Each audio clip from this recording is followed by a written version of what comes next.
Hello friends, welcome back to my YouTube channel. I am Deepa Singh. I hope you are very well. So आज मैं आपको इस video में most important questions बताऊंगी जो आपके पेपर 3 और पेपर 9 के होंगे। ठीक है, मैं उससे पहले मोस्ट इंपॉर्टेंट क्वेश्चंस भी आप लोगों के साथ शेयर कर चुकी थी अपने यूट्यूब चैनल पर। ठीक है, अब मैं नेक्स्ट आपको और वाले क्वेश्चंस बताऊंगी जो आपको स्किप नहीं करने हैं, जो आपके कब सबसे ज़्यादा इंपॉर्टेंट है, जिनको आपको पढ़ना कंपलसरी है। ठीक है, तो मैं पेपर 3 के language and communication and paper 9 के content and methodology of teaching math और साइंस, इस पेपर के मैं आपको मोस्ट इम्पोर्टेंट पॉइंट्स या फिर आप क्वेश्चंस मान लो वो बताऊंगी। ठीक है, जो आपको बिल्कुल पढ़कर ही जाने हैं, उनको स्किप नहीं करना, उनकी रिवीजन आपको बार बार करनी है। रिवीजन इस तरह से करो कि आप 3 से 4 बार भी रीड करोगे तो आपको टॉपिक्स अपने अच्छे से रिवाइज हो जाएंगे। ठीक है, और बाकी की मैं जो मोस्ट इम्पोर्टेंट क्वेश्चंस थे वो अपलोड कर चुकी हूँ। अगर जिन्होंने अभी तक वो वीडियो नहीं देखी है, आप वो वीडियो भी देख सकते हो, और उसका पीडीएफ मैं अपने टेलीग्राम ग्रुप पर शेयर कर चुकी हूँ। ग्रुप का लिंक आपको मेरे डिस्क्रिप्शन बॉक्स में मिल जाएगा, आप वहाँ से ग्रुप ज्वाइन कर सकते हो। आपको पीडीएफ भी मेरे ग्रुप में मिल जाएगा, हिंदी इंग्लिश दोनों ही लैंग्वेज में आपको मिलेगा।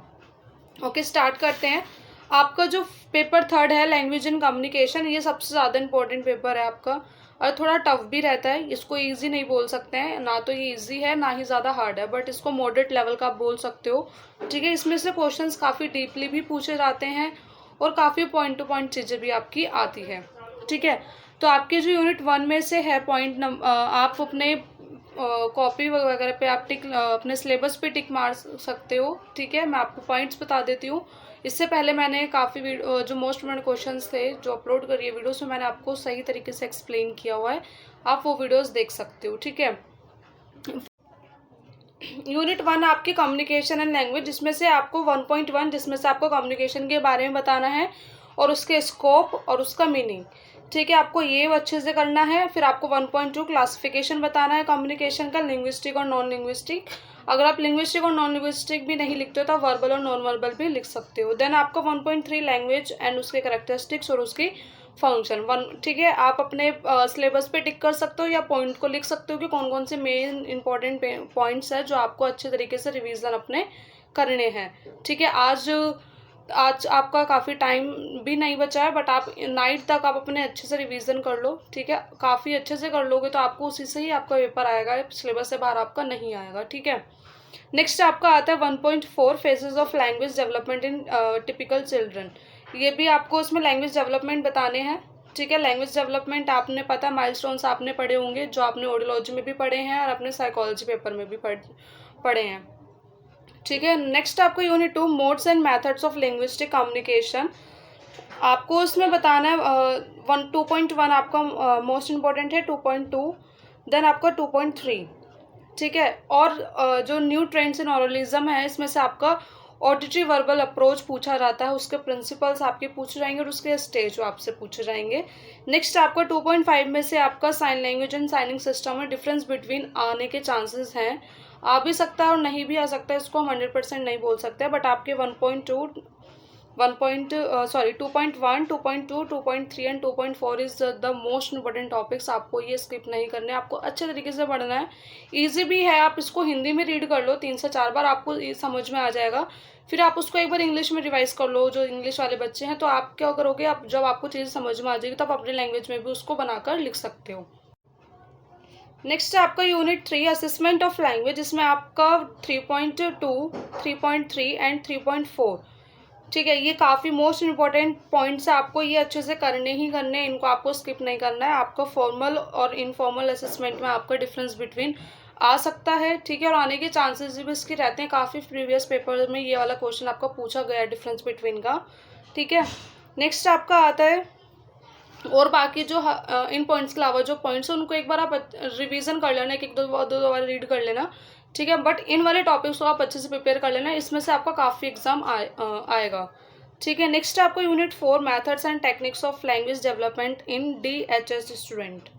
ठीक है, deaf and hard of hearing, इसकी फुल फॉर्म ये है। 4.1 principles of teaching language, teaching language के आपके प्रिंसिपल्स इसमें पूछ सकते हैं। ठीक है, आपका methods of teaching language neutral, structure और कंबाइंड, इसमें से आपका आपसे नॉर्मल भी पूछेंगे, शॉर्ट नोट्स में भी आपको कोई एक मेथड्स आपसे पूछ सकते हैं, और आपका डिफरेंस बिटवीन भी इसमें से आता है। ठीक है, नेक्स्ट आपका 4.3 टेक्निक्स ऑफ टीचिंग लैंग्वेज। इसमें से आपके टीचिंग लैंग्वेज की टेक्निक्स आपसे पूछ सकते हैं, डायरेक्ट एक्टिविटी, विजिट और story telling and news conversation. ये आप तो अपनी साइड से भी बना सकते हो, बस इसको आप रीड कर लेना कि इनके अंदर क्या क्या चीज़ें पूछी गई है, क्या क्या चीज़ें आपकी आ सकती है। आप इसको अच्छे से रीड करोगे तो आप अपनी लैंग्वेज में इसको बनाकर लिख सकते हो। नेक्स्ट आपका 4.1, ठीक है। नेक्स्ट आपका जो इसमें 4.1 में आपको ड्रामेटाइजेशन बताना है कि आप एक टॉपिक के ऊपर, जो मैम रोल प्ले कराती है, ड्रामा देखते हो ना अपने स्कूल में, काफ़ी अपने स्कूल में इस तरह की एक्टिविटीज़ कराई जाती है, तो आपको उसमें वो चीज़ एक्सप्लेन करनी है कि वो बच्चे के लैंग्वेज डेवलपमेंट में किस तरह से हेल्प करती है, ठीक है। नेक्स्ट आपको 4.5 में आपको बताना है poems and rhymes for developing language in supra segmental. जो बच्चे को पोएम्स और राइम्स सिखाई जाती है वो बच्चे के लैंग्वेज डेवलपमेंट में किस तरह से हेल्प करती है और सुप्रा सेगमेंटल में किस तरह से हेल्प करती है। सुप्रा सेगमेंटल में क्या क्या चीज़ें आती है, बच्चे की रिदम, पिच, लाउडनेस, क्वालिटी, ठीक है, और ये सब चीज़ आपकी आती है, ठीक है। ये सब काफ़ी सारे आपने पढ़े होंगे, राइम्स वगैरह भी सुप्रा सेगमेंटल का ही पार्ट है। नेक्स्ट आपका यूनिट 4 में से आपका 4.2, 4.1, 4.3 एंड 4.4 ये काफ़ी ज़्यादा इंपॉर्टेंट है। इनको आप अच्छे तरीके से पढ़ सकते हो। आपकी बेसिक टॉपिक्स हैं, आप इनको एक दो बार भी रीड करोगे आपको ईजिली आपके माइंड में बैठ जाएंगे और आप अपनी साइड से भी इनको बनाकर लिख सकते हो, ठीक है। नेक्स्ट आपका unit 5 literacy for DHH children, कि आपको इसमें बताना है लिटरेसी स्किल्स के बारे में। जैसे 5.1 है टाइप्स ऑफ लिटरेसी स्किल्स, ये आपका आ सकता है। कौन कौन सी है, reading, writing, numeracy, digital, financial, health and civic, ठीक है। आप इसमें से कोई 4 लिटरेसी स्किल्स आप अच्छी तरीके से कर सकते हो जो आपके राइट शॉर्ट नोट या लॉन्ग क्वेश्चन में आपके आ सकते हैं। रीडिंग, राइटिंग, न्यूमरेसी, हेल्थ, ये काफ़ी इजी है, जिसमें आप ये इनमें से 4 आप अच्छे से कर लेना, ठीक है।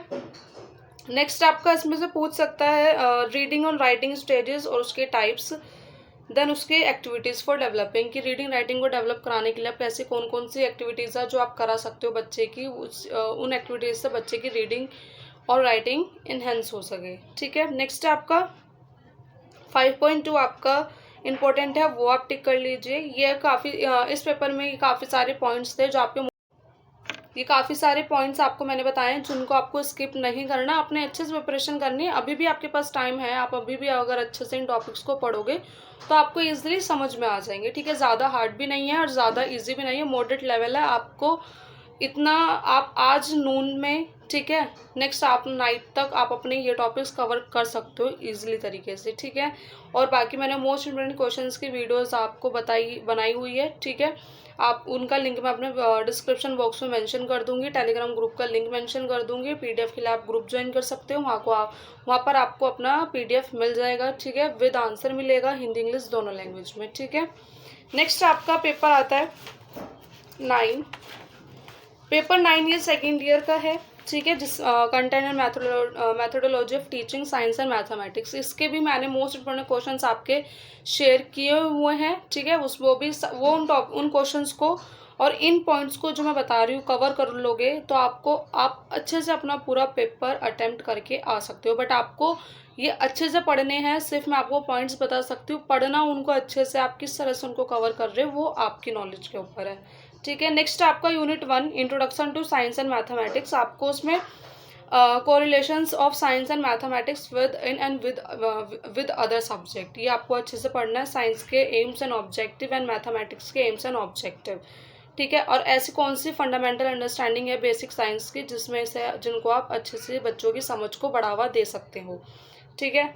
नेक्स्ट आपका आता है unit 2 educational implications of hearing impairment for organisation of the classroom, आपको उसमें बताना है, इम्प्लीकेशंस बताने हैं, एजुकेशनल इम्प्लीकेशंस। अगर बच्चा हियरिंग इम्पेयरमेंट है तो उसके क्या एजुकेशन इम्प्लीकेशंस होंगे कि बच्चे को क्लास को किस तरह से आप ऑर्गेनाइज कर सकते हो, ठीक है। 2.1 एजुकेशनल इम्प्लीकेशंस ऑफ हियरिंग, ठीक है, ये आपका मोस्ट इंपॉर्टेंट टॉपिक है। नेक्स्ट आपको 2.3 adaptation, accommodation and modification in science and mathematics, ठीक है। इस टॉपिक को आप बिल्कुल स्किप मत करना, अच्छे से पढ़ना, ठीक है। Roles responsibilities qualities of good science और मैथमेटिक्स टीचर, ये भी आपका आता है शॉर्ट क्वेश्चंस में, ठीक है।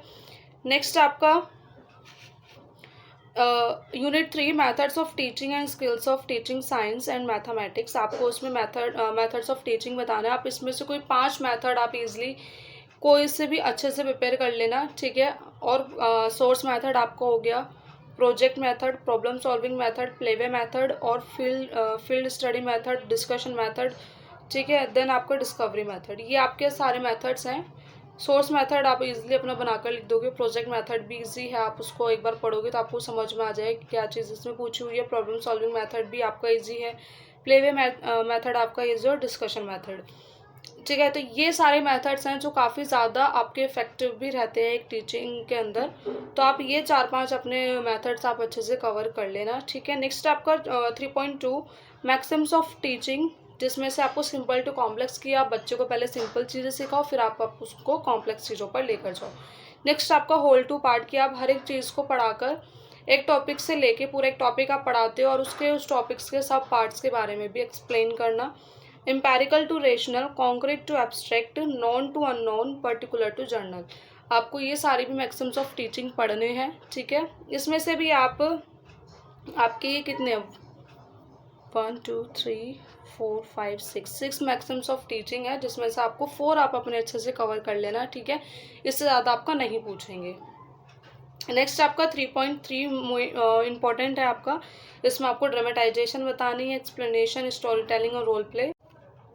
नेक्स्ट आपका पूछते हैं importance of laboratory, library, science fair and exhibitions, ठीक है। इजी टॉपिक है, आपको पता ही किस तरह से इंपॉर्टेंट रहते हैं बच्चे की एक टीचिंग के अंदर। और यूनिट प्लान और lesson planning, science and mathematics, आपका अगर कोई लेसन प्लान वाला कोई क्वेश्चन आता है, ठीक है, लेसन प्लानर से के अपोजिट आपको कोई अदर क्वेश्चन ऑप्शन में दिया हुआ है, अगर वो आपको अच्छे तरीके से आता है आप वो अटेम्प्ट करना, क्योंकि लेसन प्लान में आपका काफ़ी ज़्यादा टाइम लगता है, ठीक है। अगर आपको लेसन प्लान के साथ जो चॉइस में क्वेश्चन दिया हुआ है अगर आपको वो नहीं आता है तो आप लेसन प्लान अटेम्प्ट करना। अगर आपको लेसन प्लान से जो अदर ऑप्शन में दिया हुआ है क्वेश्चन अगर वो आता है तो आप वो अटेम्प्ट करना, क्योंकि लेसन प्लान में आपका काफ़ी टाइम वेस्ट होता है, क्योंकि जिस तरह से आप अपने कॉलेज में लेसन प्लान बनाए हैं सेम उसी तरीके से प्रॉपर पूरा आपको लेसन प्लान एक प्रिपेयर करना होता है, ठीक है।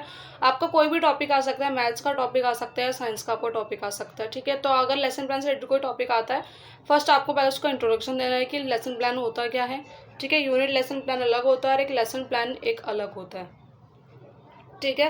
तो ये भी इंपॉर्टेंट है। यूनिट 3 में से आपके 3.1, 3.2, 3.3 और 3.4 इंपॉर्टेंट है। लेसन प्लान वाला नॉर्मल टॉपिक है, आप इसको बना सकते हो, बट अपना लेसन प्लान का फॉर्मेट फिर भी एक बार आप पढ़कर चले जाना, क्योंकि हर एक कॉलेज में अलग अलग तरीके से फॉर्मेट में लेसन प्लान प्रिपेयर कराया जाता है, सबका सेम नहीं रहता। जिस तरह से आपके कॉलेज में आपका लेसन प्लान जिस फॉर्मेट में प्रिपेयर कराया गया उस फॉर्मेट को आप अच्छे तरीके से अपना एक बार पढ़ लेना कि क्या क्या चीज़ उसमें पूछी जाती है। नेक्स्ट आपको यूनिट 4 आता है branches of math, science and mathematics. इसमें से आपको डोमेन्स पढ़ने हैं, बायोलॉजी, फिजिक्स और केमिस्ट्री, ये आपके साइंस के डोमेन्स होते हैं। नेक्स्ट आपका मैथ्स में कौन कौन से डोमेन्स होते हैं, अर्थमेटिक, अलजेब्रा एंड ज्योमेट्री।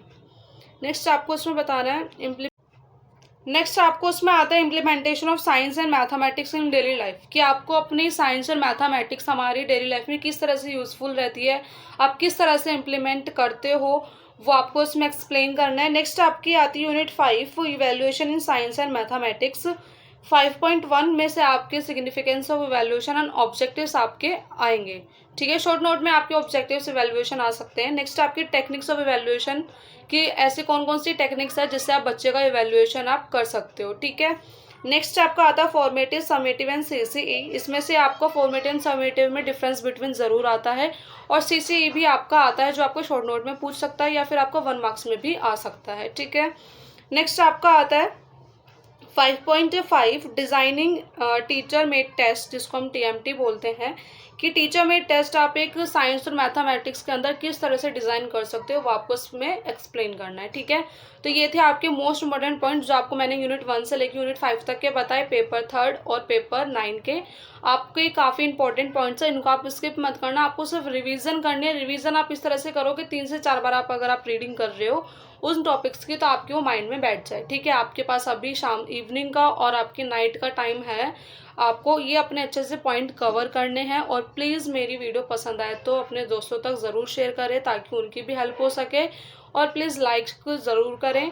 और मेरे चैनल को सब्सक्राइब करें। ठीक है, आप लोग सब्सक्राइब करते हो, मुझे अच्छा लगता है, मुझे भी ऐसा लगता है कि आप लोग मुझे सपोर्ट कर रहे हो, और प्लीज़ मुझे इसी तरह से सपोर्ट करते रहिएगा। और जो मोस्ट इम्पोर्टेंट क्वेश्चंस की वीडियोस थी वो भी आप देख लो, मैं उसका लिंक मेंशन कर दूंगी अपने डिस्क्रिप्शन बॉक्स में, और टेलीग्राम ग्रुप भी का लिंक भी मैं मेंशन कर दूंगी, आप ज्वाइन कर सकते हो। आपको पीडीएफ मेरे टेलीग्राम ग्रुप पर मिल जाएंगे। ठीक है, और नोट्स आपको हिंदी इंग्लिश दोनों में ही मिलेंगे, और क्वेश्चन के आंसर्स भी और क्वेश्चन भी आपको हिंदी इंग्लिश दोनों लैंग्वेज में मिलेंगे। ठीक है, और सब्सक्राइब करना ना भूलें चैनल। ठीक है, और all the best for your exam. अपना एग्ज़ाम अच्छे से करके आना, काफ़ी इजी एग्ज़ाम है, आपको उससे कोई डरना नहीं है, मॉडरेट लेवल है, इतना तो आपका एग्ज़ाम का लेवल आता ही है हर एक जगह पर। बट आपको अपनी रिवीजन अच्छे से करनी है, मैं सिर्फ आपकी हेल्प करती हूँ।